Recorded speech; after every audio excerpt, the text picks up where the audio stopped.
তুমি কি করছো? কি করছো? আল্লাহ কি করছো? কি করছো? আল্লাহকে কি কইছো? আল্লাহকে কি কইছো?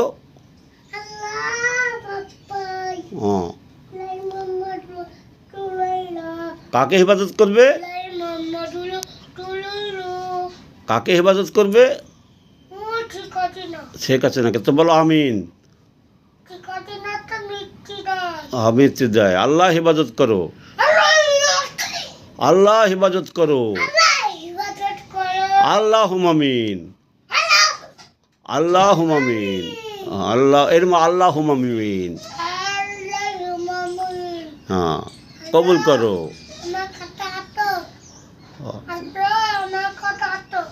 হ্যাঁ, আমি দোয়া করছি। হ্যাঁ বলো, আমি দোয়া করছি শেখ হাসিনার জন্যে। আল্লাহ কবুল করো। হ্যাঁ, হয়ে গেছে।